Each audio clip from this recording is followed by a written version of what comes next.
साहिब की बारगाह में ये सवाल है, फेंस में प्रॉपर्टी रेंट पे देते हैं, फ्लैट, पोर्शन, बंगलो वगैरह वगैरह, उसमें 11 महीने का एग्रीमेंट होगा, 3-4 महीने का डिपॉजिट ओनर रखता है कि जब खाली करेंगे तो रिफंडेबल है। 11 महीने के बाद जब बैठते हैं तो उसमें प्रॉपर्टी में कलर, इलेक्ट्रिसिटी वगैरह वगैरह को डैमेज हो जाता है, तो कॉस्टली वो माइनस ज्यादा करता है ओनर, और टेनेंट कहता है कि इतने नहीं माइनस करें, कम माइनस करें। स्टेट एजेंट अगर बोलता है तो ओनर कहता है आपको मैंने कमीशन दी है, आप मेरी तरफ से बोलना चाहिए आपको। इस सूरत में अब आपसे रहनुमाई ये चाहेंगे कि इस सूरत में आप एक मोहतात जो है वो तरीका बताएं, हमें रहनुमाई फरमाएं कि ओनर को इस मामले में क्या किरदार इख्तियार करना चाहिए, टेनेंट को इस मामले में क्या किरदार इख्तियार करना चाहिए, और स्टेट एजेंट को इस मामले में क्या किरदार इख्तियार करना चाहिए जो अखलाकन शरअन दुरुस्त भी हो और जो है वो खुशी खुशी जो है ये मामला तय पा जाए। ये आपसे रहनुमाई चाहते हैं। जज़ाकल्लाह खैरा। जुनैद रज़ा, तारी डिफेंस, कराची।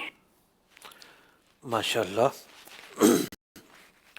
देखिए, किसी का नुकसान करके तलाफ़ी वसूल करना, किसी ने नुकसान किया अब उसकी तलाफ़ी वसूल की जाए, फ़िक़्ह की ज़बान में से तावान लेना कहते हैं, ठीक, या अरबी में ज़मान का लफ्ज़ भी इस्तेमाल हुआ है।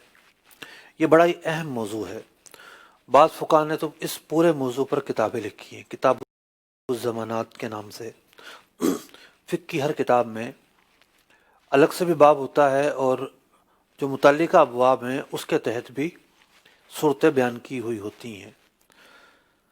सबसे पहले तो आपकी फील्ड में जो भी लोग काम कर रहे हैं और ये जो कैफियत वाक़ई होती है उसके तनाजुर में ये पता होना चाहिए कि कौन सी चीज़ें ऐसी हैं जिस पर आप नुकसान होने पर पैसे वसूल करेंगे और कौन सी चीज़ें ऐसी हैं कि आप वसूल नहीं करेंगे।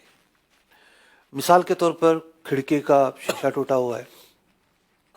अब जनाब शीशा कैसे टूटा, नीचे से कोई बच्चे खेल रहे थे, उन्होंने गेंद मारी, शीशा टूट गया।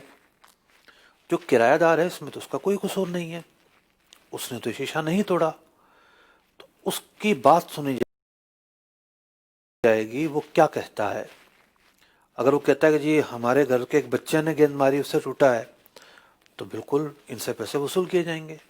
अगर वो ये कहता है कि जनाब नीचे से किसी ने बॉल मारी है, बाहर से कहीं से पत्थर आया, तो अब एक दावे का मसला हो गया। अब ये नहीं कहेंगे जिसकी आवाज़ ऊंची है वो दूसरे को दबा ले कि तुम झूठ बोल रहे हो, तुम यूँ कर रहे हो। नहीं, वो एक शख्स दावा कर रहा है, उसको दावा करने का हक हासिल है। ठीक, और उसके बाद फिर जो शरई तरीक़ाकार है, जो गवाह शहादत, जो भी एक जिस तरीके पर फैसला होता है उस तरीके पर फैसला होगा। तो सबसे पहली बात तो ये है कि वो कौन कौन से मकामात हैं और कौन कौन सी जगहें हैं। अब रंग जो है वो घिसा गया, तो रंग के घिसने पर क्या तावान होगा, रंग तो झड़ भी जाता है, खुद ब खुद झड़ जाता है। हाँ, रंग पर लकीरें मारी हैं, कोई मेज़ वेज़ खींचने के निशान